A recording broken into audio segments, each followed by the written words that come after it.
Hi everyone, I'm back. I'm gonna send an invite to Hammer. Hi Hammer! Hey, Why do you sound so sad? I'm just tired. Oh, sorry about that. Sorry for being a little late. Okay, so if you tuned in to my stream, I guess you know what line I want help with today. I did see, yeah. Yeah, and I know you were all we talked about this before because you helped me with the McCutcheon and you talked about how we don't know what to do against the e5. So let's see. You can see the games moving. The moves moving. Yeah. All right. So knight f6, e5, knight fd7, f4, c5. This is the main line. Knight f3, knight c6. Yeah. Bishop e3 is what I see most of the time, and generally my plan in these types of opening is to take on d4, bring my bishop to c5, at some point a6, b5, bring my queen out. What I have trouble with in this line is obviously the bishop on c8. I don't really know how to develop it, and then I'm always afraid of getting attacked on my king side here. And I'm not sure like at what point f6 timing is correct. Yeah, okay. So based on what I'm hearing now, based on the fact that you would like to execute this a6 b5 plan, I think you should go a6 immediately. Okay. The reason for that is that after takes on d4 and then knight takes back, in these positions, you're never able to go b5 without first exchanging off the knights. And I shouldn't try to exchange the knights? I mean, not in this fashion where white is getting the exchanges and the control over the d4 square, no problem. Okay. So let's try to do a comparison. Yeah. So in your game now, you took and then you went bishop c5. Right. And instead, what you would like to have is the move a6, queen d2, b5. b5 right away? Yeah, and now compare the position we have here. But white doesn't have to take on c5. No, he does not. But I do think it's among the best moves. Yeah, I mean, this position comparing is definitely a lot better. Obviously, I'm more developed and my pawns are making more progress here. Yes, but what is white's standard plan in this position? If white's not going to take and play for center control in f5, then white is going to have to take out the light squared bishop castle and go for f5 at some point, some type of kingside attack. Ah, okay. I thought I was having a trap for you, but you didn't fall into it. Very often in these positions, what white does is that this tension, something happens with this tension, and then white castles queenside. Right. Castling queenside is not very good here. No, it's not. Yeah. Because if castles queenside, then c4. Right. Is incredibly strong. Yeah, no, I'm very comfortable with this line when white castles queenside, but it's much more tricky for me if white knows that they should just try and go for a castle. But then okay, and now we're going back to the game as it happened. Yeah. Because when you take on d4, takes back bishop c5, queen d2. Now castling is not very dangerous for white. Right.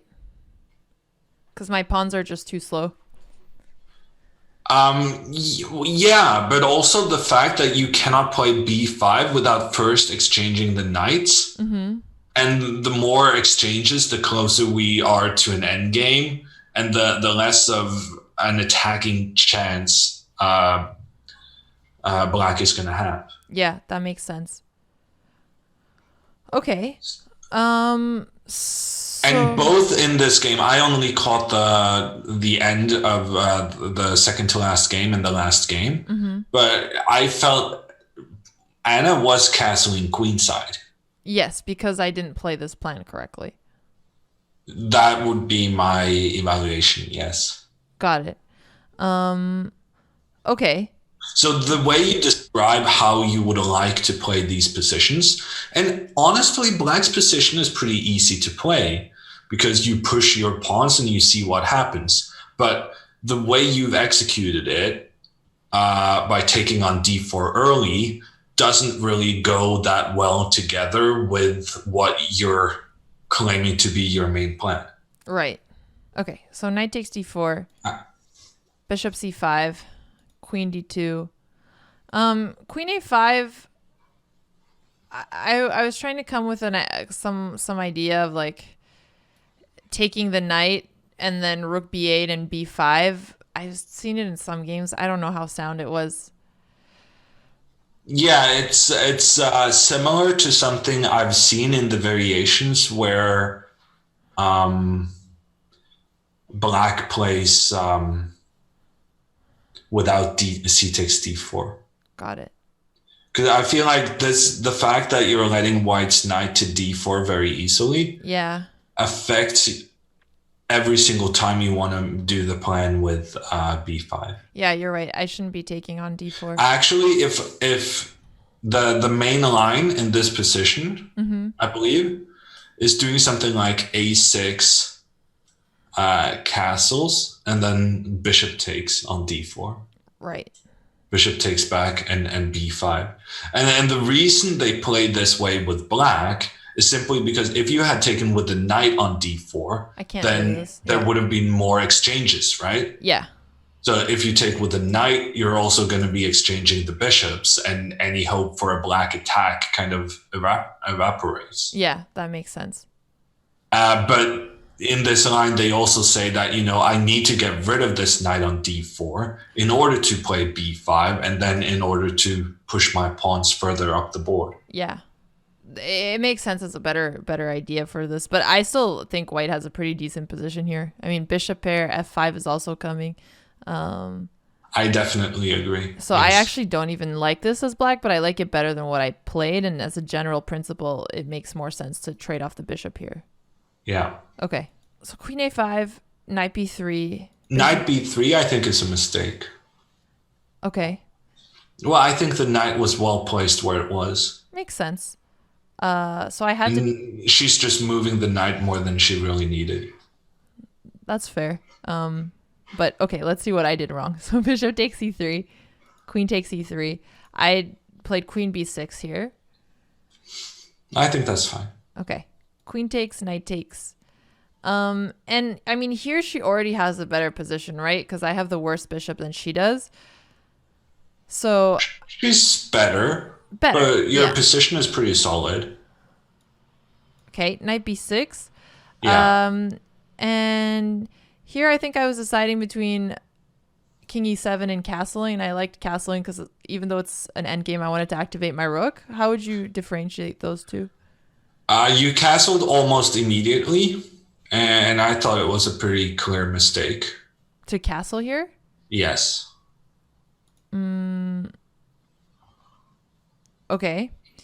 But as you're saying, king e7 is the alternative. I think that's a much better move. I guess the reason why I wanted to castle is because I wanted to play f6 and take with the rook. But should I be playing f6 and taking back with the g-pawn? I think that's better, yes, because then you get very nice control in the center, and also your king is helping out, right?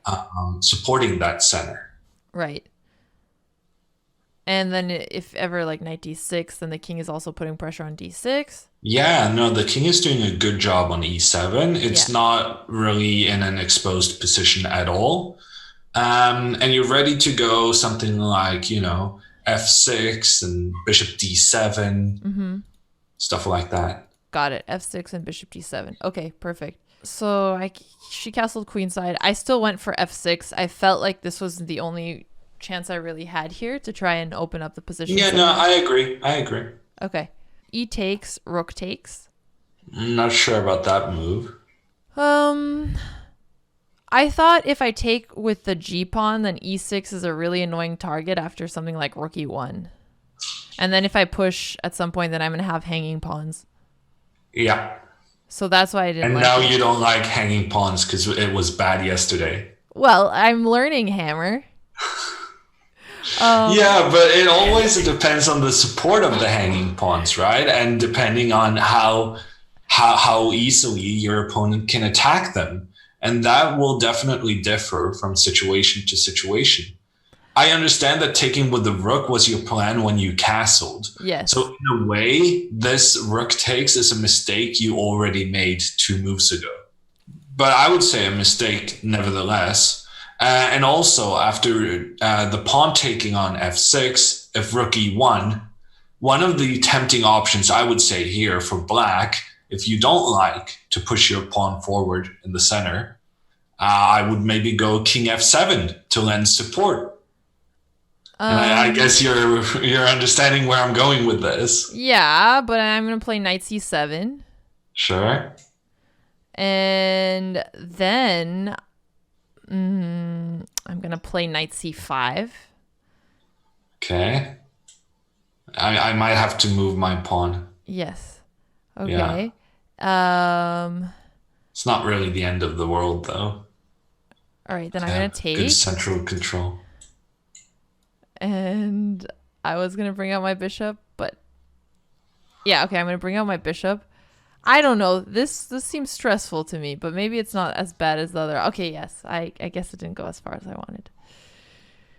No, you have a very nice center here. Yeah. Okay, let me go back a little bit. So, I thought these kinds of moves were annoying. They're not that annoying. Are we seeing ghosts again? I always see ghosts. Yeah, maybe I saw a little bit ago. I don't know. I something about this looks scary to me, but to me, honestly, it looks scary taking back with the rook. Because once you take back with the rook, this pawn on e6 is always going to be a weakness. Even if you somehow manage to push it forward, then it's going to leave this other guy to be a weakness. All right, fair. Okay, let's move on. So g3, bishop d7. I mean, I couldn't push yet because of knight c7, so I just tried to slow play it. Yeah, you don't really want to push anyway because it's just going to weaken your buddy on the d5 square. True. Bishop d3, knight b4, knight c3, rook c8, a3, knight takes, rook takes. I mean, here I was just kind of shifting my pieces around and trying to see. You were very low on time. Yeah.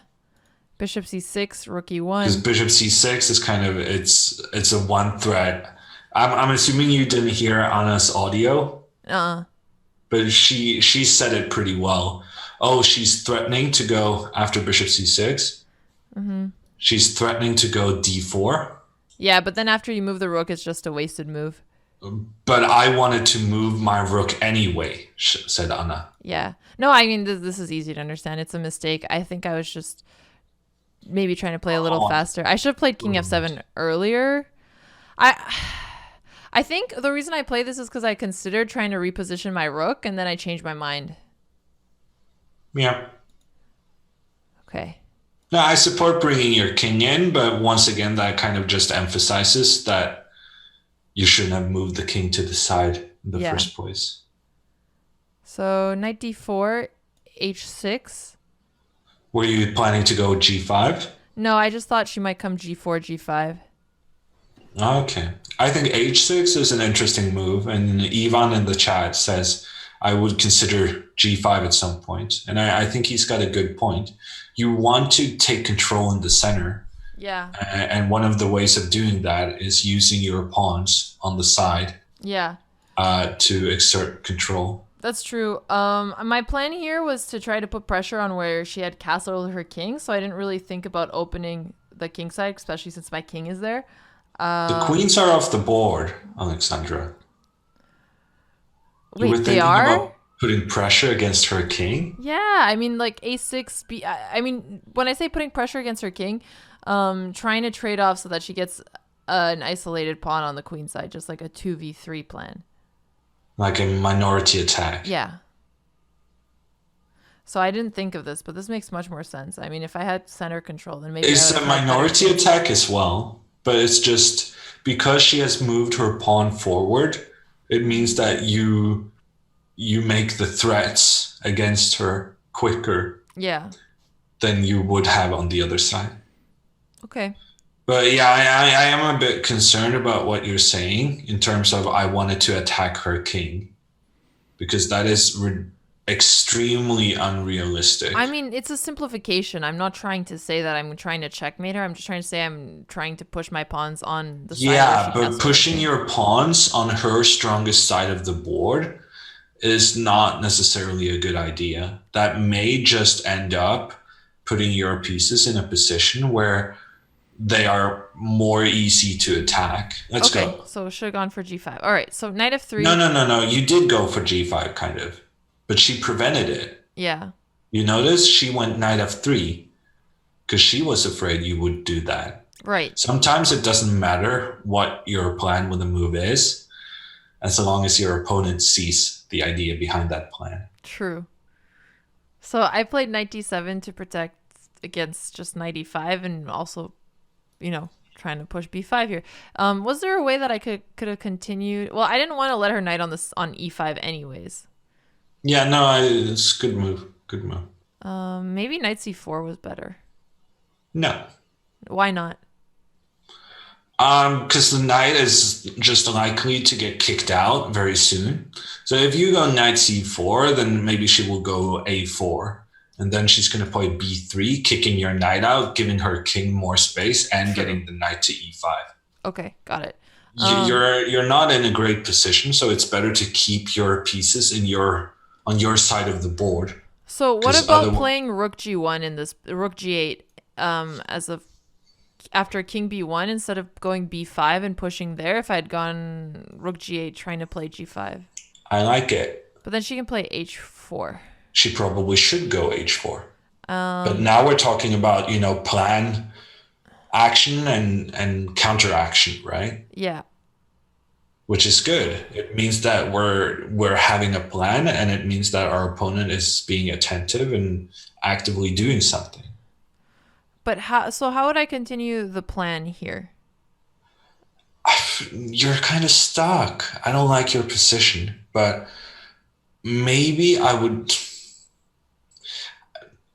Probably you should just go a6 and sit here, but I'm not. I wouldn't feel confident because white can very easily improve the position.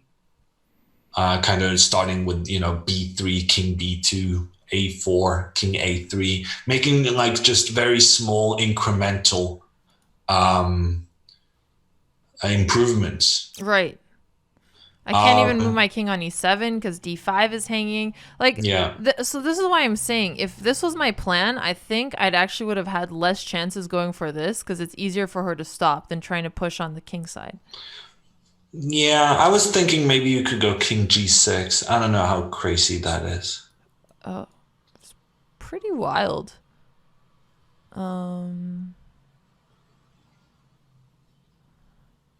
And you're trying to go king h5, king g4?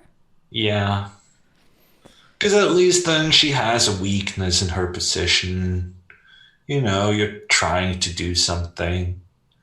But on the other hand, in some situations, it's better just to sit there and just hope that there's no breakthrough. Right. I think either way you're in trouble, but I don't see your b5 move as being... I understand your concern about being grinded down, but at the same time, I feel like the likelihood of you just going down after b5 increases. Over sitting. Yeah. Got it. Because you're exposing your pawn on b5 to some attack, I feel. I mean, I understood that. I just felt like if I sat here, I was going to lose slowly. Okay, let's see. Knight e2, knight c5, rook e3, knight e4, knight ed4. No, I mean, the success you had was putting the knight on e4, right? Yes. That was great news for me. Yeah. King c7, knight e5, bishop d7, under attack. I thought I was happy if she wanted to take, and even if she got a pawn I mean, not happy, but I didn't really have any better options. Why not? You think I had better option Yeah. in this situation? Yeah. Uh-oh. King D6. No. No, I meant just bishop e8. Wait, why is Uh, King D6 wrong? Because Because there she are, takes and then takes with check. Okay. that's not it. But okay. Wait. Why is that not it? There's two knights in exchange for a rook and bishop. We call that an exchange. Sorry. All the pieces aren't worth the sorry. same. I know. I mean, the different pieces have different values. Next. Okay. Sorry. So what I meant to say was bishop e8 here. Okay. I like my pieces. I'll protect my pawn. Okay. Well, her knights are much more aggressive than the bishop. So this to me, over giving a pawn, seems a little strange. But I guess you are over. Why? Because this bishop kind of sucks compared to her knights. Like I'd Yeah, but a pawn can become a queen. Yeah, but those knights in the center, if they were gone and then the B file was open, I mean, at least I have something to attack. Okay, what is that something? You know, Her king? every time you ask me a clarifying question, I start getting your point. Okay, never mind. You're right. It was probably worth it to save the pawn. Honestly, I didn't even see bishop e8, and now that I saw it, I was a little suspicious, but it makes sense. Okay. Better move. Okay, moving on. So bishop d7. She actually played king c1. And you got to protect your pawn. I did. Yay. a6. Okay. Rook 1 e2, king d6. Just trying to activate a little bit here. Rook b3. She was shuffling, so I was like, you know what? I might as well shuffle too. And Yeah. Rook c3. I started activating my other rook. Let's time out and go back Okay. two steps. Okay.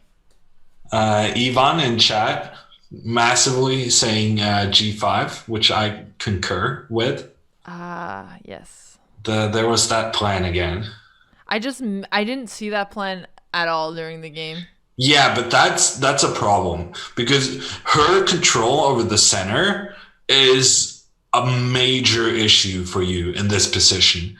And so you should be looking at trying to strike down her central control. Yes, I should.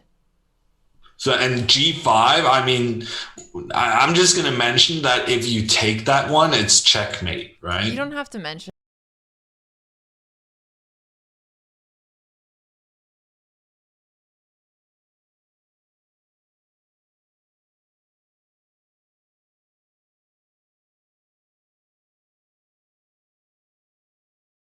Hammer is here and he sees my score. We need to start again. I need to get this off of my screen.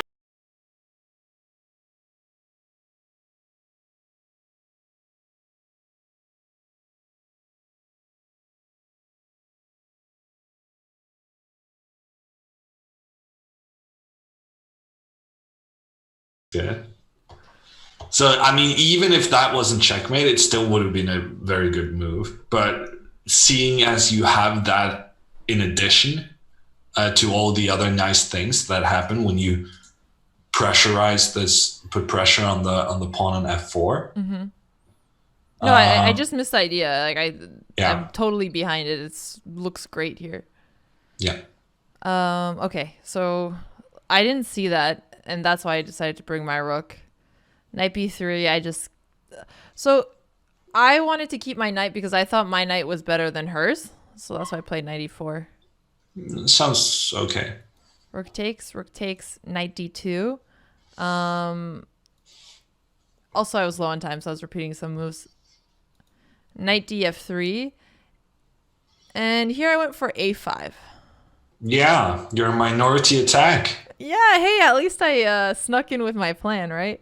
Yeah, and honestly, now it looks pretty good. That's what I like to hear. But I didn't like it so much previously when, all of White's pieces were controlling the queen side anyway. But now you've put yourself in a position where it's your pieces that's taking control on the queen side and bringing the pawns into it makes a lot of sense. Okay. King d2, knight e4.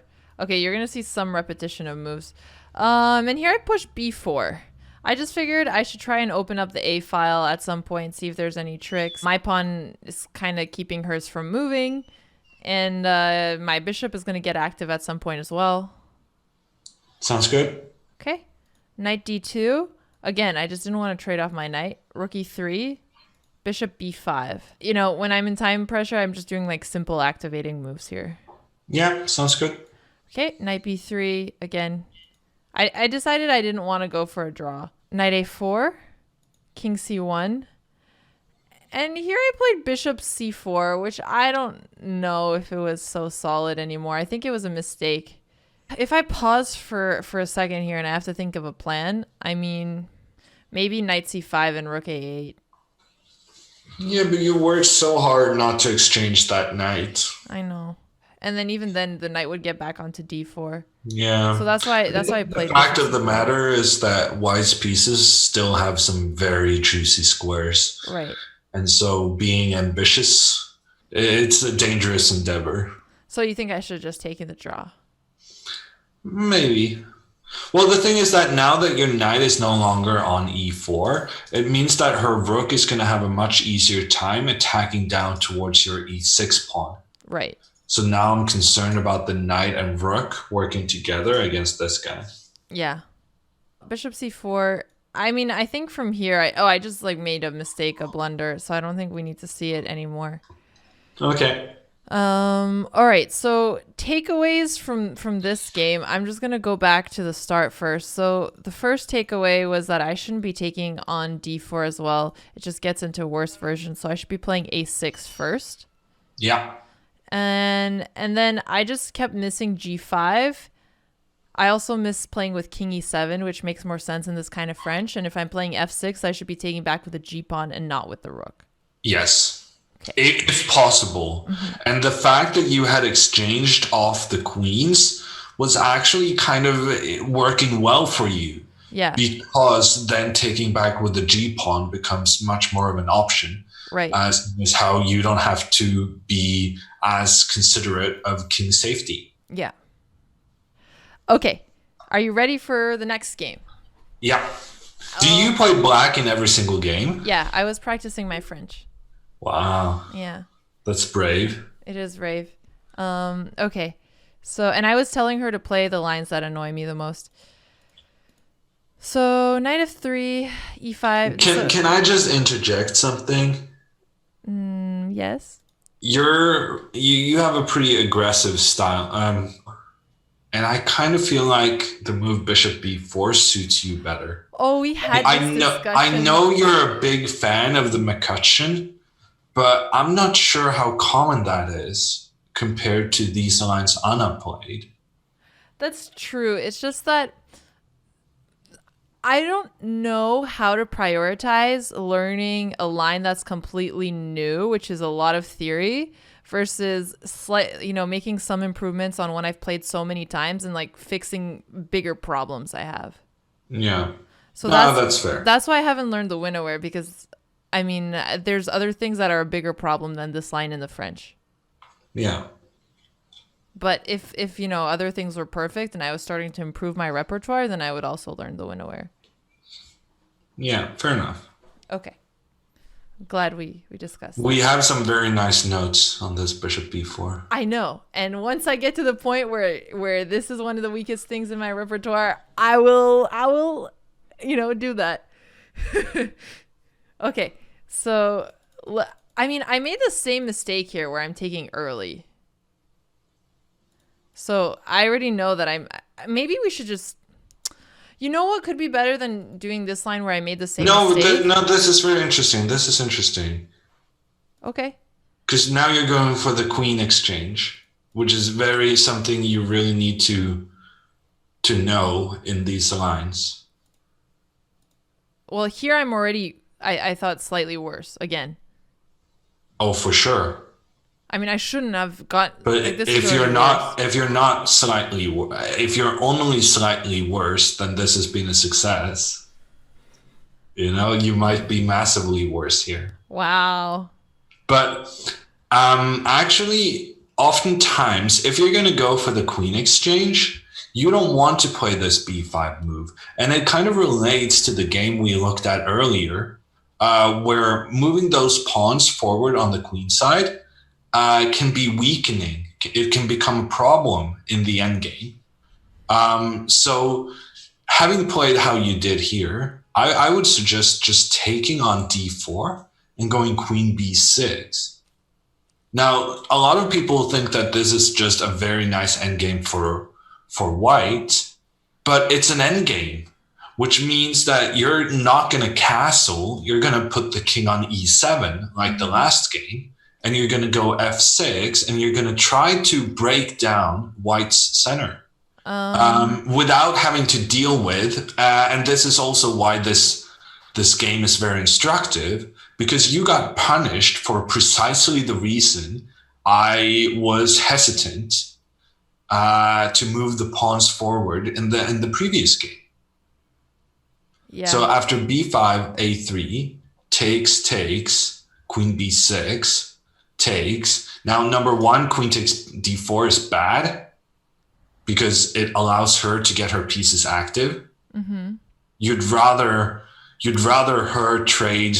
Okay, the reason I traded and not held it because I thought f5 was coming. After she moved the queen? Yeah, so say I had castle, then I thought f5 was kind of annoying.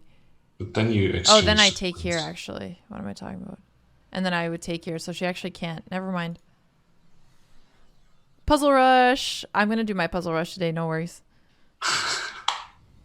So yeah, taking on d4 is a very clear mistake. And I feel like exchanges are an undercommunicated part of chess, because very often whenever you initiate exchanges, it means that your opponent is just replacing one well-placed piece, in this case, the queen on d4, with another well-placed piece, the rook taking over. Right. So in this position, you actually have some access. You're threatening the center with queen takes d4, or a queen threatening in that direction. But after you make the exchange, then, you know, white is the one still having the rook on a good spot, while you lost your entire central threat strategy. Yeah. And now following castles, now a4, I think this is a good illustration of what can happen when you go too aggressive with your pawns. Yeah. In an endgame. I mean, this would have been much nicer if my pawn was on b7. Yeah, I think so. Which isn't something I had even thought of, actually. And here, actually, that is something I wanted to get your thoughts on. I was debating between taking on a4 to not lose a pawn and just sacrificing the pawn for development, and I thought the latter was better. Is that correct? It was interesting. I mean, it's a difficult choice, because if you take on a4, I mean, she might take with the knight. Your knight, it taking away the two squares for your knight. Mm-hmm. And long term, she's going to get this a file pointing down towards your pawn. Yeah. It's not a great position. Right. The other one just seemed like I had more chances to hold. Yeah, but a pawn is a pawn. So, you know, it's a difficult one. I think what happened in the game was pretty okay for you. Yeah. Okay. So, I mean, I was surprised she didn't take right away. And then I just gave my pawn up and got my knight on a better square. Yeah, but she made a huge mistake there when she took on b5. She shouldn't have taken on b5? Well, she should have inserted so takes on b5, takes back. Yeah. And now she really should have played the move b4, forcing your knight back. Right, and then I can't get to the e4 square. Yeah. Yeah. And then she can capture your pawn. Yeah, makes sense. But what happened after bishop takes b5, takes, now you had the opportunity to go rook b8. Which is what I did after checking. Yeah, But now I would have won the a important pawn point back. being Yes, understand. after. Yeah, you're right. I should have played this first. And then I think she's stuck. Yeah, I would have. I think you're better. I think you're much better. Right, because then she's going to get an isolated pawn. Well, I mean, I think Anna misplayed this endgame, so I don't know if it makes sense to look at it if I'm trying to improve. Let's take a look. Okay, rook takes b2. Yeah, that's also a strange decision, by the way. Overtaking the knight. Yeah. And then playing like rook a2. Or rook a3, maybe? So, rook a3, I figured... So, king d2. Yeah, and you'll go like... Well, you have such a nice position. Maybe rook c8. And then rook d3. And then you'll do something like rook c4. Rook c4. G3. Yeah. No, I mean, this is at least a draw, right? I mean, this is I could have a draw here. I would think so. I mean, you're still a pawn down, so you're definitely... I think you're the one trying to make a draw. Yeah. I like the move g5. If we're going to be thematic, I think we should mention the move g5 again. If you want to be precise. Okay. Yeah, g5. Again, I'm missing it here. Yeah, well, maybe not immediately, but give it a preparatory move like h6. So like g3, h6. Planning to go g5. This, as a French player, this plan of g5 is very important for you to know because it's one of the main ways you can break down White's pawn structure. And, you know, she's made this very nice pawn chain for herself, right? Yeah. And when your opponent has a pawn chain, it's important to try and break it down. Yeah, I mean, I know that in principle. I mean, honestly, if I was playing this game, I probably would have gone for ideas like this in g5 because I don't see how to improve my rooks. So I do think that's something I would see. Yeah, in a classical game, I have no doubt. But we're also talking about making these ideas so ingrained in your head that I don't miss that them it's in also wrapping. your instinct to go for in quicker time control games. Yeah, that makes sense. And you didn't think rook takes b2 was good? I mean, I'm getting my pawn back, and I guess I'm giving her a pawn back as well. Yeah, I don't see you saving that pawn on e4. Well, I wasn't planning to. But in that case, you kind of... Yeah, I mean, at this point, it's worse for me, so that's true. Yeah. Okay, so probably having taken the knight was better. Rook c8, king d3, king g7, rook c4, rook d8, king c3, rook b5. Any thoughts so far? I like that you went rook b5 because it's looking at the pawn on e5. Yeah. And I feel like the natural way to follow that up then. Are you talking about g5 again? Yes. Yeah, I thought you might. Rook a1. I played rook d7 because I didn't want. Well, rook d7 is nice. It's solid, right? Yeah.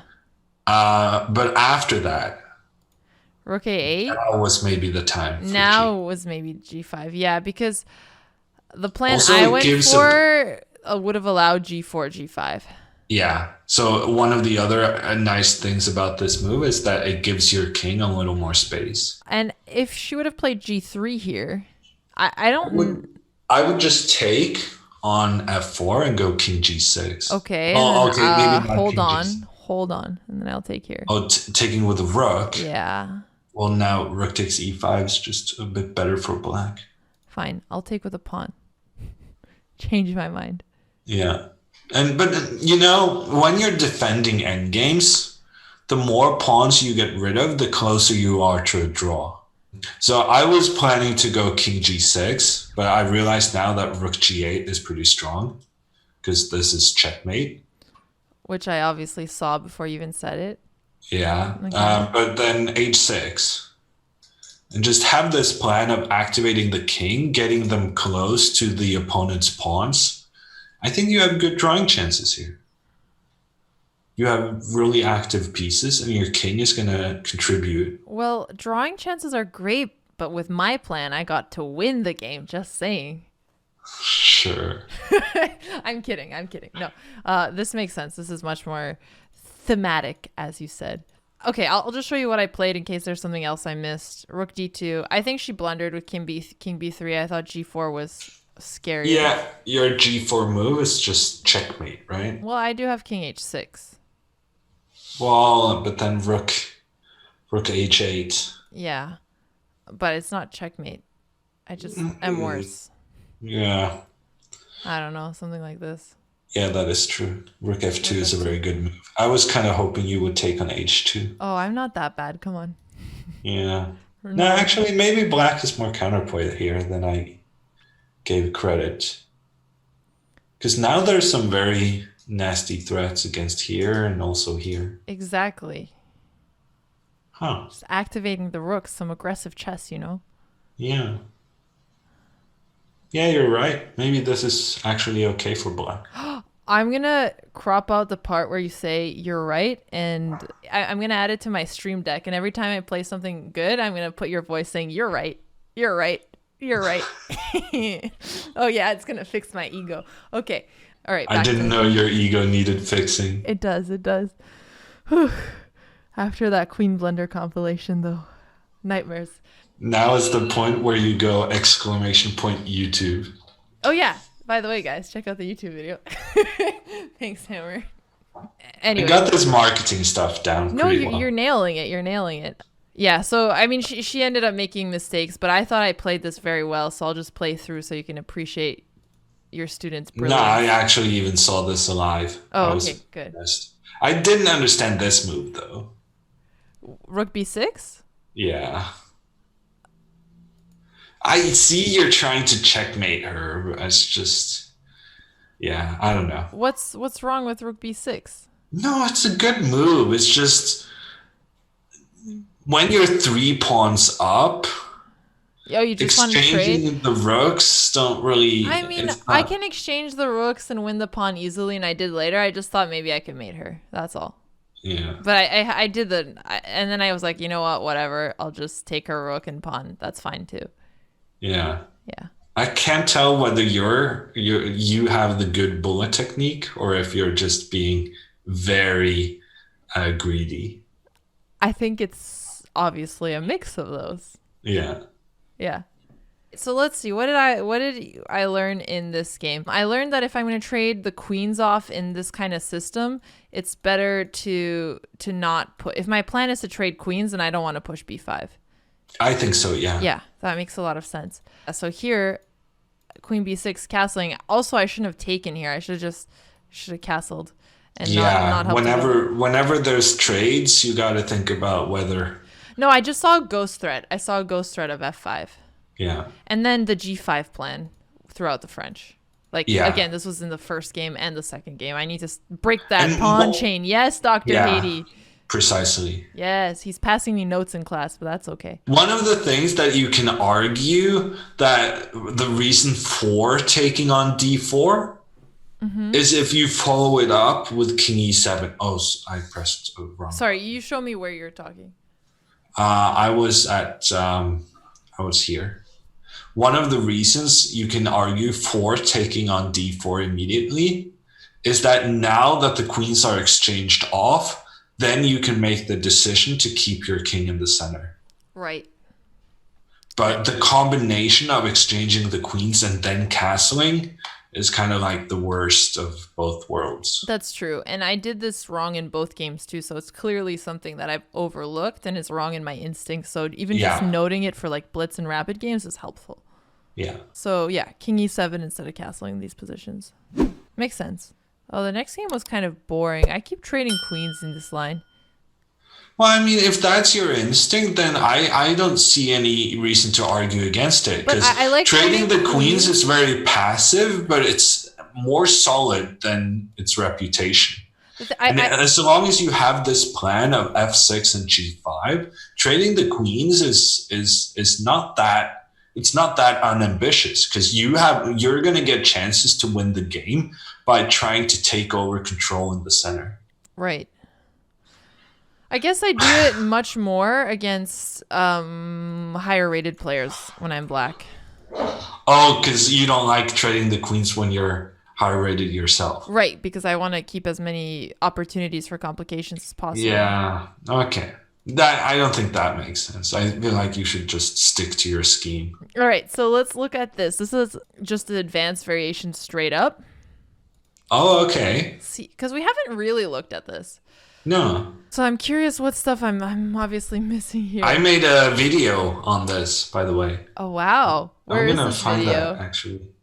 Now I was inspired by. I know that you always play these pawn structures. Yeah. Okay. Knight c6. Knight f3. Main line here. Knight g7. Bishop e2. Knight f5. I'm assuming you know this stuff, right? Yes. Yeah, I do understand this stuff. Knight a3 was a weird move, I thought. Okay. But then I just totally, I feel like I didn't take advantage of it properly. Because I thought I might be able to win a pawn with this, which obviously is not going to win a pawn. So we just ended up. Yeah, and you kind of got tricked into a bad endgame. It sounds like the summary of every game with Anna. Just tricked into Yeah, a it bad really does, endgame. doesn't it? Yeah, it really does. But that says something about me too. I see that I can trade my queen, and I'm like, oh, we're going for it. Can't blunder what you trade. So my idea was to just try to trade off and go for the checks and try to exchange quickly. Yeah, makes sense. Is there some way I could have taken advantage of this? This Is move? probably theory, no? Knight a3 seems very bizarre to me. Okay. Yeah, maybe you can. Maybe you could have taken on a3. I thought you were gonna yell at me if I did that. I mean, Well, the bishop pair like that, calculations, no? and then go check and just take a pawn. Yeah. But I lose the bishop pair. Yeah, you win some, you lose some. All right, so you like this line, is what you're saying. I don't know. I'm trying. You told me to punish her for putting the knight on a3, so I'm trying to suggest a way to do that. That's fair. But it does seem as though you're winning a pawn here, so Yeah. it looks kind of good. Yeah. Okay, makes sense. I didn't even. I just.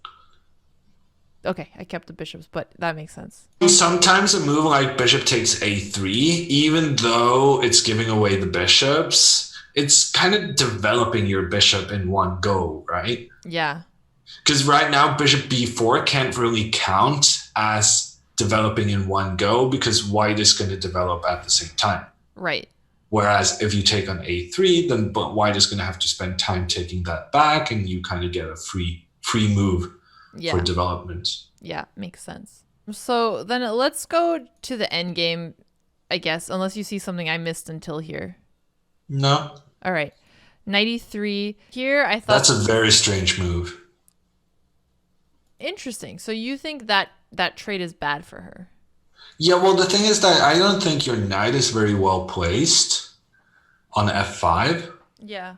So if I was her, I would kind of feel like there's some potential here to either go bishop d3 and exchange the bishop for the knight. Yeah. And give you like a bad central pawn structure with no mobility and a bad light squared bishop. Yeah. Or even go g4. Yeah, I made that arrow before you said it, but then I realized you can see it. I was trying to guess what you're going to say. But no, that actually makes sense. I guess her knight on c2 is also misplaced, which is why I thought it made sense. I don't think it is that misplaced. If you play bishop d3 here with white and black does something like king e7. Yeah, then you take. And then takes knight e3. Yeah. You're pretty happy to have that knight so easily accessible. Yeah, and then my bishop becomes a pawn like it does in a lot of these lines. Yeah. So bishop, yeah, no, that makes sense. Okay, so knight e3. I took, makes sense. Didn't really have any other options. I like that choice. Takes. I just played rook c8. I was like, I might as well grab it while I can. Oh, but now we see a move coming up. Yeah, king d2, which is nice. Right? She played this well. Well, I was thinking more about the next move I saw for you. Okay, so f5, I don't know how solid it was. I thought if she takes, pawn takes, king e7, rook g8, I'm going to get some play here, right? Maybe I should have done knight c4. You think? Yeah, my knight is really misplaced there, and if I could trade it for her bishop, which is good place, because all of her pawns are on dark squares, then I should just play knight c4. No, but also, I mean, yes, knight c4 definitely a better move, and it's good, and your knight is on the edge, and now it's getting exchanged off. All of that is good, but even so, when you say your plan with f5 was that your opponent was going to capture, I mean, I thought if she captures is good for me, and if she doesn't capture, then I'm... yeah, I'm really looking forward to the next word in this sentence. I don't know. It wasn't good. It wasn't good. You're right. I mean, you can go f6, you know? Yeah. I mean...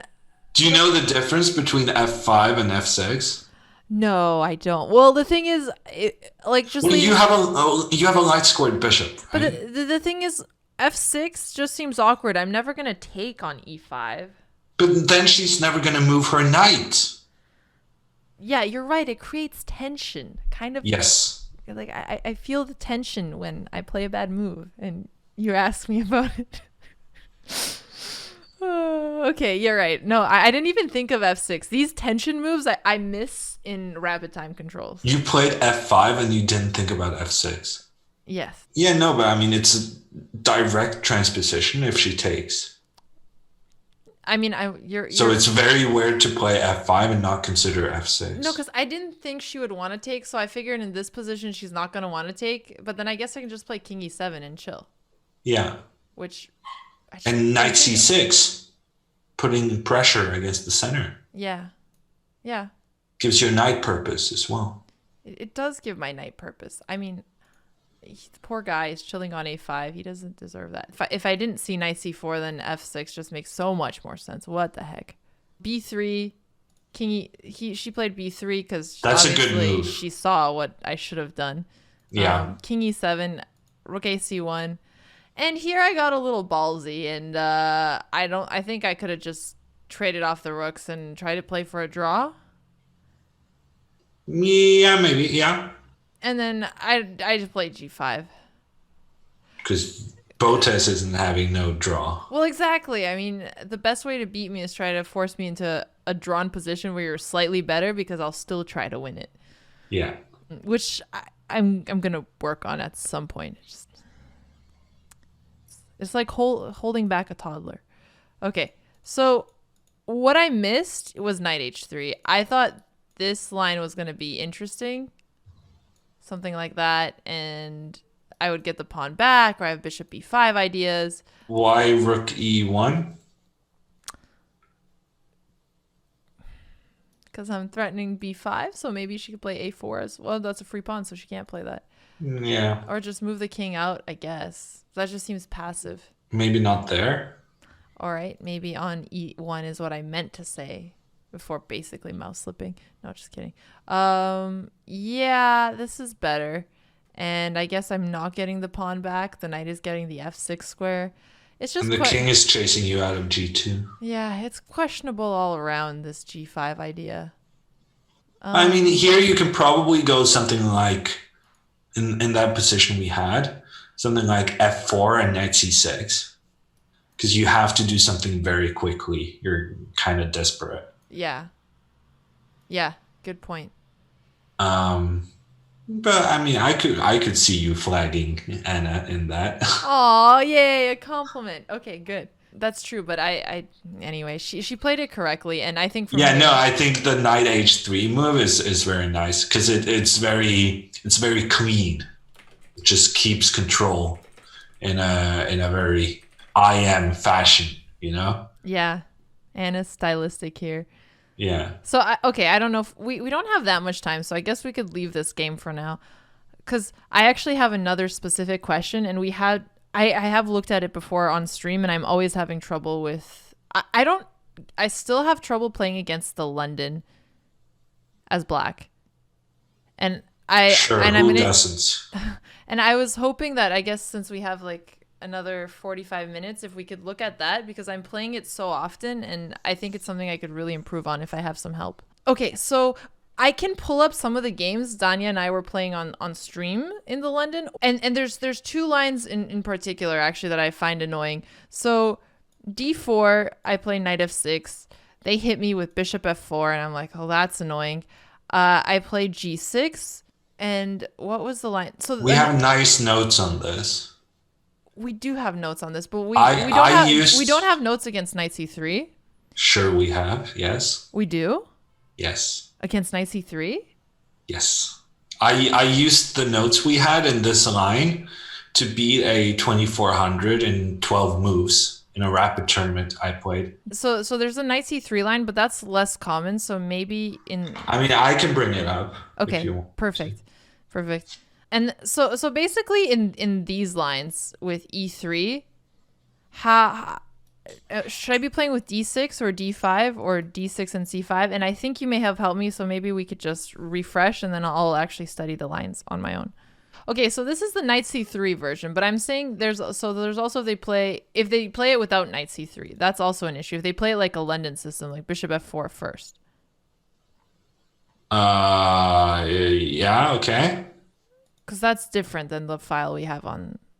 Sure, if he doesn't play knight c3. Yeah, so if he doesn't play it with knight c3, which I guess okay. first they would come with bishop f4, and then g6, and then knight f3, bishop g7, e3, castle, this style.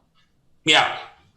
So this is one I also need help with. And since we don't have a file, maybe let's start with this one. Okay. I mean, black sometimes pushes h3 right away. Although I don't even know if I should be castling first, if I should be playing d6 or d5, because actually the issue with this is they could play e4, and I don't want to get into this. They cannot play e4. Oh, right, because the knight's not on c3. Yes, that was kind of the whole idea. Yeah, you're right. It was a bad joke.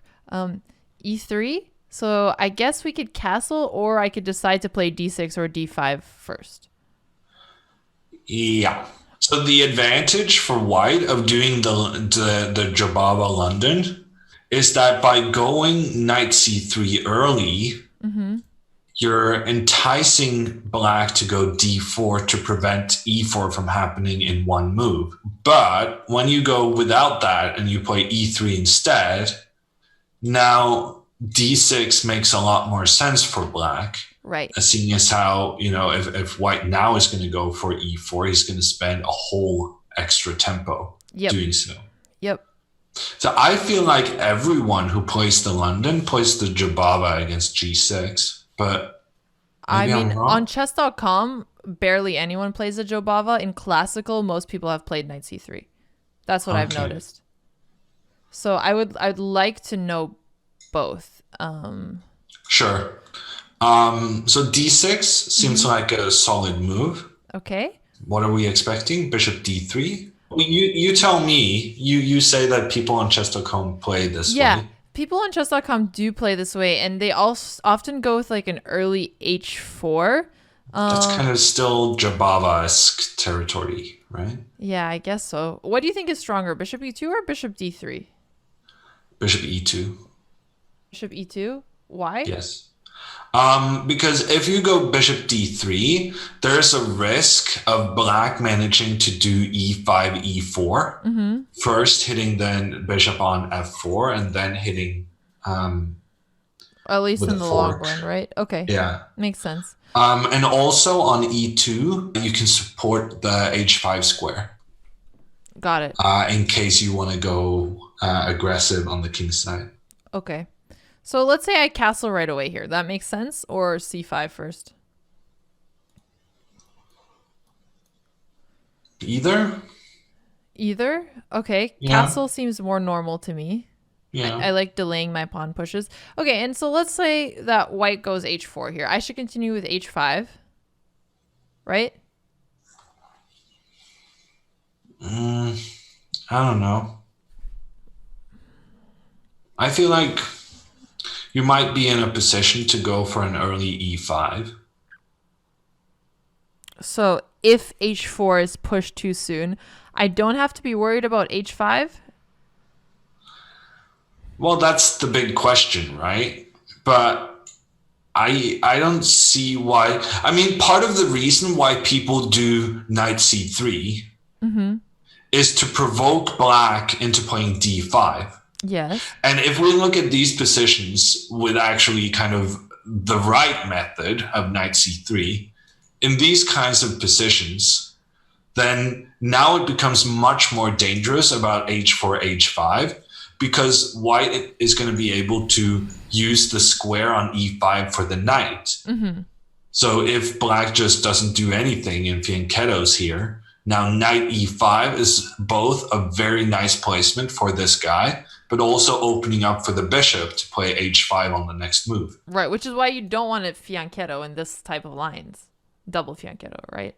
It's why you need to be much more attentive to these straight up attacks in this line than the one where white doesn't go knight c3. Because in these lines, something like this, playing h5 kind of gives away a pawn. You know, you make some attacking chances, but it's still a pawn. And if you want to protect that h5 square before playing it, then you're going to have to do something weird about this knight on f3. All right. Because it doesn't have the natural square on e5. Sure. So let's say we play knight b d7. And then knight g5, I'm guessing, is wrong. Yeah. Because we could play h6. Yeah. Was that a no or a yes? Or both? It's a both. I mean, I would go at e5 and then h6. Okay. So it's then like I get yes, the but best not of now. both words. Yes. Got it. Noted. Hammer translation. Okay, so d takes. Let's say bishop g3. Yeah, you're crushing. h6, knight f3, and we're chilling here. Yeah, it's a good time. Okay. Knight e4, you're just destroying. So I don't have to be afraid of. So let's say I play knight b d7. Okay. And he plays h5. No, let's say he doesn't. Say he decides actually to go for c4. Okay. Like, I don't know, just still aggressive moves. So trying to come up with a plan here then. So I can't push e5 yet. So often I see c5 in these lines, just like challenging the center right away. Is that the right way to continue here? It's a way. I would maybe play queen e8. That's very King's Indian of you. Maybe it's just a good move. Maybe the King's Indian is just a good opening. Okay, let's not go that far. As somebody who also plays it. And knows how bad it is. Yeah. Oh, you just lost your authority with that sentence. Okay. So sure, let's Queen e8 is really over c5? Gallo, thank you so much. Really? Queen e8 here? Well, you want to go e5, and if you go rook to e8 instead, then knight c3, e5, takes, and then knight takes e5. Right. So that doesn't work. Okay, but the other thing is if I play e8, and you see this sometimes, they have the option of d5, right? Okay. Yeah. I love your unconvinced tone. It's very reassuring. And e5, I'm guessing that we still play. Yeah, sure. I mean, I would go knight h5. I see the bishop pair. I want to take the bishop pair.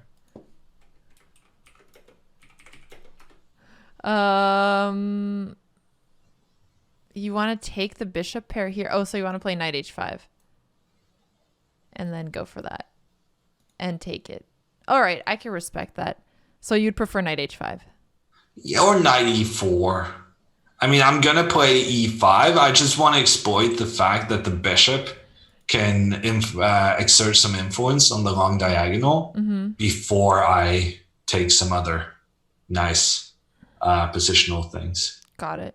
So in a line like this, the fact that I can play queen e8, actually let me look at some other lines so that I could tell the difference in move order. So like let's say we had played knight bd7, and instead of playing c4, yeah, you're right. Let's look at h5 here. Then I guess I can just take it and it's not so threatening. I don't think so. Yeah. What other ideas? If something like knight bd2, would I still play queen e8? I think so. Okay. So queen e8, is there a line here that you think it wouldn't make sense to play queen e8 ideas? I mean, maybe after knight c3, queen e8, there could be knight b5. Right. So let's say knight c3. But even there, you know, you can do something like, yeah. So then after knight c3, would maybe a6 and then queen e8? Yeah, a6 and b5. Yeah, because getting the pieces out. Well, why would you change your plan all of a sudden to b5 from queen e8? Because now the situation changed. I don't know. Okay. All right. This is good enough. This is because like when the knight is on c3, white has fewer options to keep control over the dark squares in the center. Right. Since you no longer can reinforce with c3. Yeah. Yeah, but that doesn't really extend my argument that queen e8 is a bad move. It doesn't. It reinforces why it's a good move. Okay. Yeah, I don't know. No, I think you're doing fine. And I mean, knight b5 is nothing to be afraid of. Also. Yeah, but I mean, because then you just have to go back. You're still doing okay. Okay. So let me go back then. So I feel like the way you're supposed to play this is with knight c3. I think there's quite good reasons for why people go with this move. Okay, so let's review then with knight c3. So knight c3, you have to play d5 right away, of course. Well, you don't have to, but I think I managed to convince you that it was a good idea. Yeah. And I also don't like playing against e4, and there's no other way to stop it. So we're going to go for d5. So bishop f4, bishop g7, and I know knight b5 is the modern way of playing this, and I did look at that again after, and I know it's common, especially with the GMs. But before, I think e3 is better. Yeah, let's look at e3. Just like slow and steady. Yeah. Okay, so I have to castle. They play bishop e2. And what you liked here was knight h5. Yeah. Well, this was also kind of a preparation against a specific opponent. Yeah. And part of what I liked about knight h5 is that it's uncommon. And so he will not be ready for it. Right. But it's also a good one in rapid chess. For sure, yeah. So knight h5, and they don't. So bishop g5 is the main move. If they play here, and we take and h takes, I don't have to be too worried about the open file here, because it just doesn't seem like he has enough time to attack it, and it's probably worth the bishop. I don't think so. Here, I like just doing c6 and knight d7 and e5. You like doing c6, knight d7, and e5. Yeah, makes sense. Yeah, because then you can push. He's never going to open up the center. And so you can push e4, and you're just getting huge structural. You're getting very nice pawn chains. Let me just do this. Yeah. Like if he tries something funky down here, you just go e4. And number one, this knight is going to have to get in the way of his plans of doing the rooks. But also kind of just look at this beauty. Wow, this is the kind of dreams Hammer has that night when it's been a good day. Yeah. Yeah. Okay. Those guys are working well together. Yeah, they are. Okay, so let's go back. So that doesn't make sense. Bishop e5, you would just play f6. Okay, that's fine with me. And then it's a similar one, but you have a pawn on f6. Yeah, no, but that's a big difference. Oh man, So you grandmasters and your big differences with little moves are really annoying. You know that? Oh no, it's not a big difference. Okay, let's see. Okay, so I'm still advocating you take this bishop. Yes. And I'm still advocating c6. Yes. So. Okay, so it's pretty much the same thing. So what could you say about my comment? I was fill in the blank. Take it back. Yeah, I was wrong. Okay. Are you gonna cut that out also now? We'll see how I feel. All right. So that sounds good. So bishop g5 is the main line here. And you suggested, why did you put an exclamation mark after c6? It's I think you got too excited with the annotation here. You need to keep people, excited, interested. C6 exclam. Well, if you see the exclamation mark, then you might pay some extra attention to that move. I actually will. Yeah, so it's just strategy. Okay. Making sure that you pay attention to that move. So, I mean, this looks like I guess, you know what? If I didn't see the exclam, I may have been tempted to push h6. Yeah. So it worked. And what you said, so I'm keeping white's bishop on g5 so that I have f6 in case of knight e5. Oh, you're so tricky. That's why we're leaving the bishop here. Yeah. Okay. Did you understand that? Yeah. Okay, good. That's very clever, actually. Okay, so h3. Can we just explain to chat? There might be some people out there who doesn't understand the meaning of the exclam. Oh, yeah. Can you explain it? Well, in chess annotation, basically, whenever you give an exclamation mark, it means that it's a good move. But it's more than just a good. You don't see those often. It's like usually like it has to be kind of like a novel or hard to see move also, right? Better than average move. Better than average move. Yeah. It's not just like a good average move, which is what I thought c6 kind of was. You thought it was average. I thought it was an average good move, not an above average good move. Okay. Anyway, this is a very nerdy discussion. Chat is coming for me. Oh, sorry, Chess Gremlin. That MoveBot, rest in peace. Chess Gremlin was saying hammer only makes better than average moves with tons of exclams. Okay, actually, yeah. So C6. It's nice. It's nice. Okay. Just good central control. You want to see something here? Wow! Look at these. Look at these. Wait, I don't see. I'm trying to click. You're not seeing my marks? I'm seeing your happiness with the pawn chain. Yeah. I think pawn chains are undercommunicated. I should really be teaching chess full time. There's so many things people need to learn.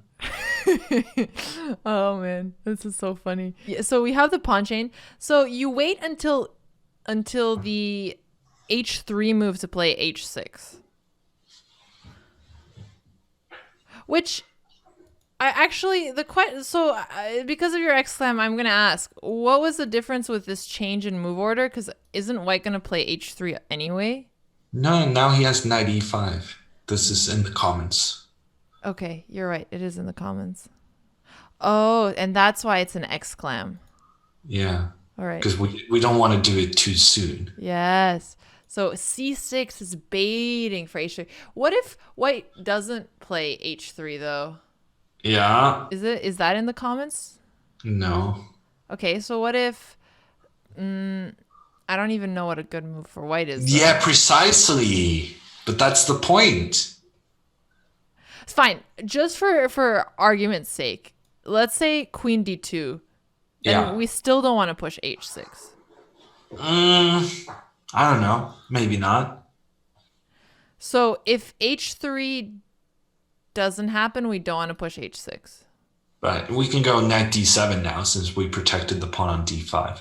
Right. And then say castle kingside, keeping pressure on e7. Yeah, you can do that. I can do that. What would you do in response? Queen e8, maybe? You and your queen e8 moves, they're very unsettling for some reason, even though I've seen this idea in like it's the very Dutch logical. and Indian. Going e5. Yeah, and protecting the pawn. Okay. And you don't have to worry about g4 now that I've castled? I'm going to pawn storm you. No, I'll go back. Okay. I might even sack a pawn here. You're not afraid? Well, maybe not like this. Fine. You're not afraid? No. Well, I mean, now I have knight e4.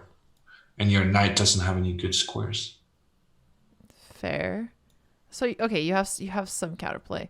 So or also e5 is good. And then knight e4. E5. We're not freaking out. We're not freaking out. You know, you meet an attack. An attack on the wing is met by a counter in the center. Isn't that the phrase? An attack on the wing is met by an attack by the center. Take counter notes, chat. In the center. Counter in the center. That's a very good line. Okay.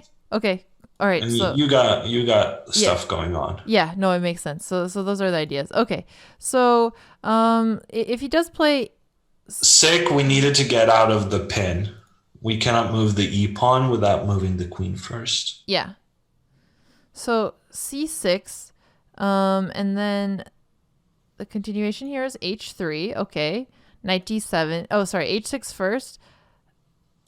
Which is so you do want to push. Okay. So why do you push now instead of playing knight d7 and? It's a very good question. Probably because the computer told me to go h6. We're getting into the territory where you're just gonna get some pretty. The computer told me embarrassing. Yeah. We're digging deep into Hammer's. Okay, so. No, you make a good point. I don't see the immediate reasoning for that. Because one thing I'm trying to do when I'm study openings is like understand. Like, I know you're trying to do that. I think we had some discussions on that topic. Yes, we did. You were kind of overdoing it a little bit. Just a little bit. I know, a little, yes. You wanted to know all the explanations. I know. I've learned. Okay. That's why I failed my economics class in high school. But then didn't you study it in college as well as journalism? Yeah. I did. But then it was more math. There you go. In high school, it was more about kind of, understanding economic sort of mechanisms. Yeah. And I was asking my teacher all these sorts of questions. And at some point, she just said, Jon Ludvig, that's just how it is. And the class just burst out in applause. Poor Hammer. I think everyone felt I had been churning some topic for too long. I believe you on that. Okay, well, let's just finish looking at the line that you did suggest. See, because all right, so we're queen b6. These are tricky lines to play. Yeah, this is a very tricky line. Because now we don't get that. Because didn't you say an attack on the king is met by one in the center? Well, we're not. Yeah, we're not really getting it here. We're at c5. Yeah, but that's why these moves are good for white, right? We're trying to find the best move for both players, and so white has played this very well to kind of try and prevent that thing. But that being said, this is a good line for black still. Okay, because. I'm just gonna play it to refresh. All right, basically we're getting attack on his king as well. Yeah. The TLDR.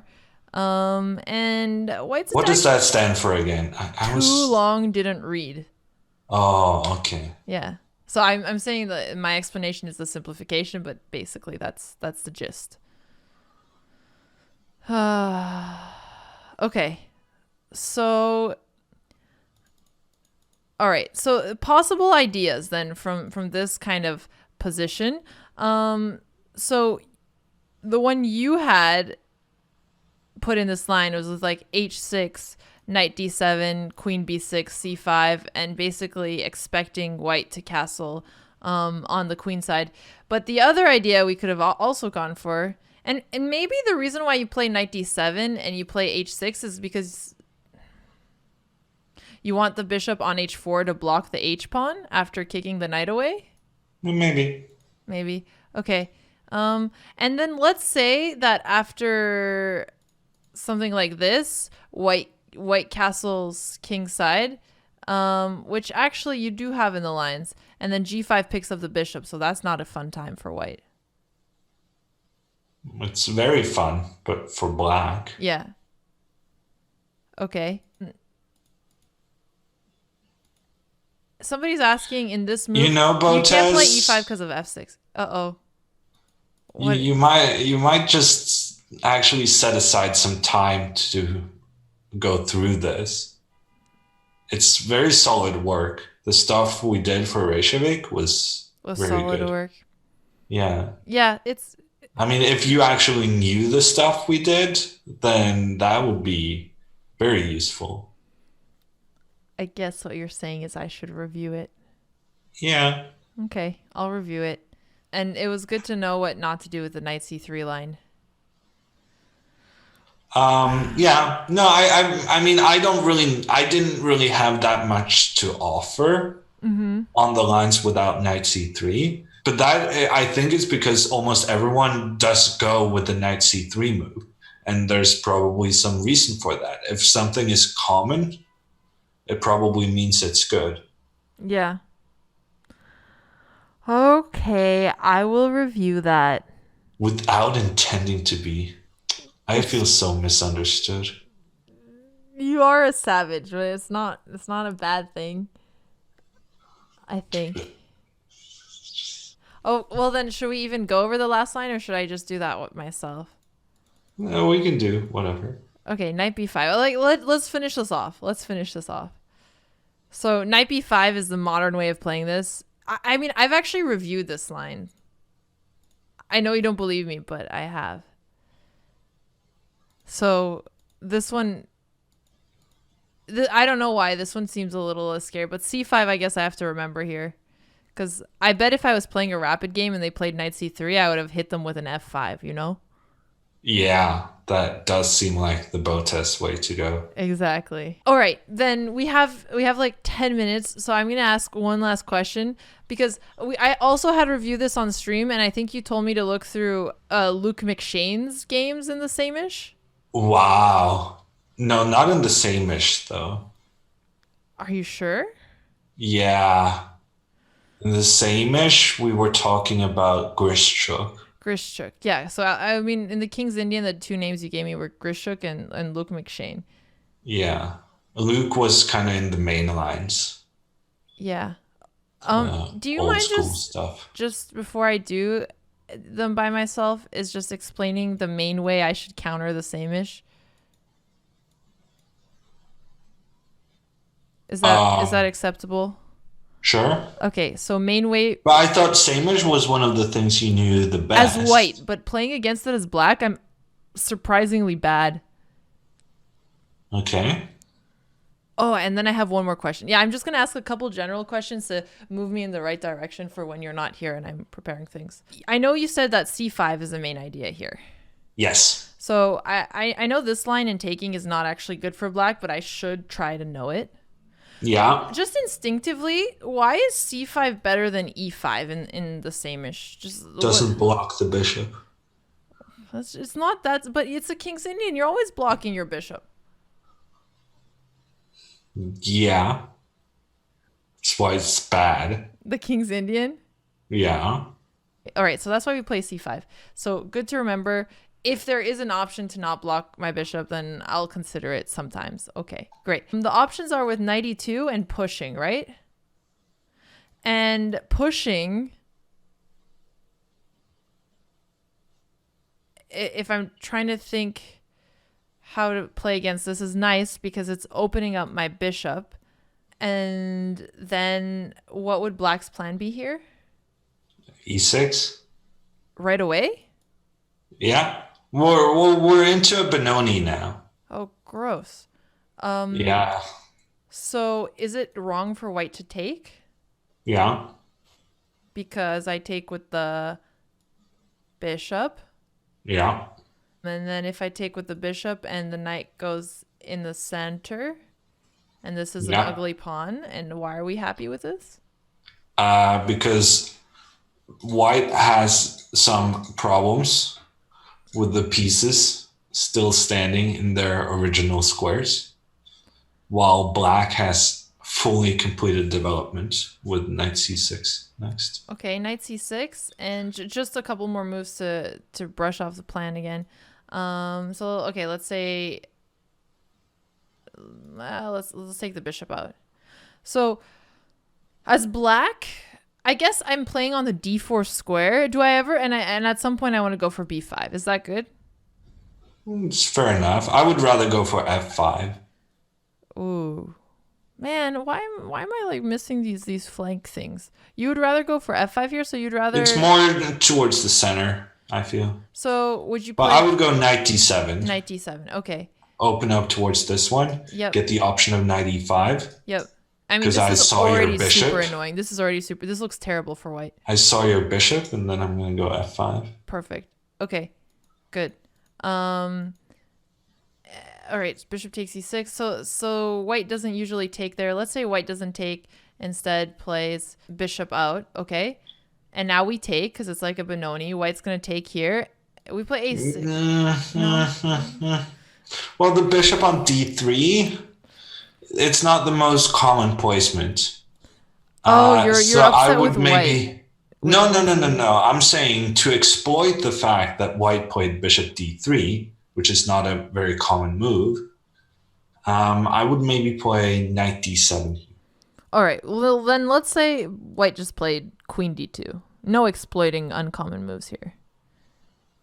Sure. Do we take on d5? Yeah. Okay. And then c takes. Yeah. So here, would you still go for f5 ideas? No, this is just heavy theory. Now you just got to know your lines. Okay. We'll leave that there. Okay, so that's if they push, and then if they play with knight e2, which is more annoying, the idea is knight c6, and we discussed this. Okay, I'll leave that there. Okay, and one last question because we have 5 minutes for one last quick. I have 10 minutes. Don't worry. Panic question. So we're going back into Hungarian. I know we looked at this a little bit on stream. Can you... If I now find out that you have a question we have in notes, I'm going to be slightly upset. I'm just warning you. I mean, come to think of it, I forgot my question. And I think this was a good lesson and we could wrap it off here. Wow, really? No. No. What's up? Okay, so can you just... For Chad is saying you're busted. Okay, I see what just happened. Okay, let's go. Can we just do one last... Well, it's like... I know I have to review it, but also getting the ideas rehammered is helpful. So, yeah, okay. So differences in how I should play it if white goes for d4 versus c4. Just give like a general understanding of that. Just for me to keep in mind, especially as I'm like playing bullet or blitz, just to understand it conceptually quickly. Yeah, I don't think that can be taught quickly. Well, that's your challenge. So C4 is probably the better of the two.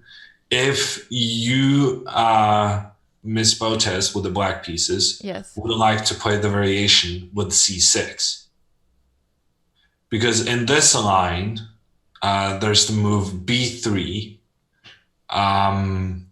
which is considered to be slightly better for white. This position is slightly better for white? Yeah. Well, basically, what happens is that in order to provoke white into playing the d4 move, black goes knight e4. And I may have done it incorrectly. It may be that it's supposed to be like this. Mm-hmm. Um, but regardless, the point is that having the flexibility of choosing where this pawn is going to go, having the option to go just one square, is pretty valuable for white. And in order to stop that, in this variation, black often goes knight e4, so that you're provoked into playing d4 regardless. Got it. But now the knight on e4 becomes a target. Because, there's, So is this line there's bad potential for for black? attacking. No, it's not bad, but it's slightly worse. But the problem I'm having is that I don't really remember which line we wanted to play against this. What I remember is that we had a plan for castles, d4, d5, and then c4. c4. I know. I remember this. Here we had a plan. This I remember, and I know this is in the notes. So I was curious. But this was something some guy specifically played. Yes, I know. And I don't really remember us coming up with a concept if he were to play one of those lines with c4 before you could play d5. Right. We didn't come up with it. Yeah. So I guess that's essentially what you're asking for, right? Yes. So I think with your style of play, I would recommend doing something like castles, and then, no, sorry, I'm confusing the lines. Maybe d5. D5 here? Yeah. Well, it's a very Grunfeld way. Oh, you're a King's Indian player. I'm a King's Indian player, yeah. Well, I mean, you can just play the King's Indian way then. Castle, and go d6. This is how I usually play it, and then the thing is, and then they play d4, and they basically get into the line that we learned, which I preferred with d5. Because after you taught me how to play it with d5, and I kind of preferred those positions, because here it's just such a slow plan for black. I've tried the line before with like c6 and queen a5, or trying to play c5 right away. Yeah. I don't think I play it very well. I think if I was going to recommend you something, I would recommend c5 actually. Here? Yeah. Well, it's very logical to try and take some control in the center. Okay. So against c4, I just play it like a King's Indian. Why don't I like this? I mean, if they push, then my bishop is pretty powerful, so that's Hikaru nice. played c5 against me. In this with position? black. Yeah. Okay. He beat me in like 20 moves. It was very embarrassing. Oh, he did? Ouch. Yeah. That happens. Okay, and let's just do a normal move. Say like knight c3, then I'm guessing I play knight c6. Yeah. And if he pushes d5? Yeah. Then knight a5. Yeah. And now this is very interesting. Okay, if you play b3, that's a mistake because now there's Knight stuff e4. going on. Yep. Yeah, maybe even knight takes d5. I don't really know the details there. Okay. So queen c2. So knight d2 is the normal. Queen c2 is not a good move. Because it's a free pawn. Yeah. Yep. So, okay, knight d2, and then it's also helping f4 and e4 in the future. Yeah. And the hard thing here is that I can't play b5. It's overprotected. E5 or e6 still look weird to me. No, so I have a the backwards the weird thing about this position is that black's move is e5. pawn. Okay. e5? Yeah. And if you voluntarily blocking the bishop, but just saying that black is taking space in the center, and you're trying to make f5 happen in the future. Which is like, a mix between King's Indian and a Stonewall. But if they take, is that we take with the pawn? No. We take with the bishop. You have incredibly active pieces. Right. We're putting pressure on c4. Probably you just have a winning position. Okay, so e5 is a key move to consider here. Yeah. All right. Well, consider just to know. Sometimes you just gotta know stuff. I think this is one of them. Because Sometimes the e5, you just gotta know stuff. Because the e5 move is not obvious in any way.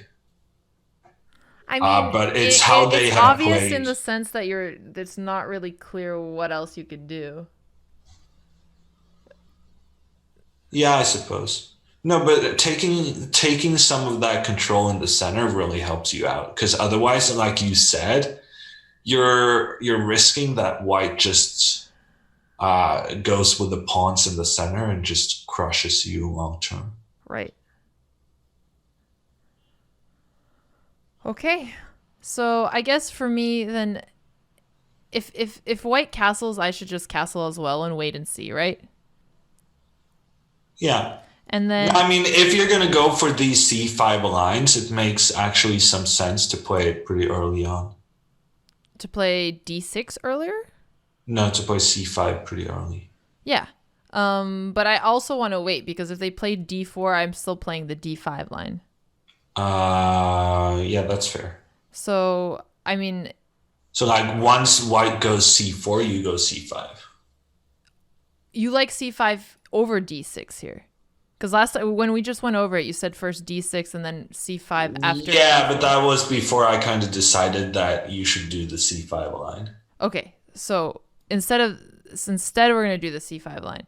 But then that changes everything because white isn't going to play d4. Yeah, he is. So that doesn't change everything then because d6, then we just play... I thought maybe taking here, we just go back to the d6 line.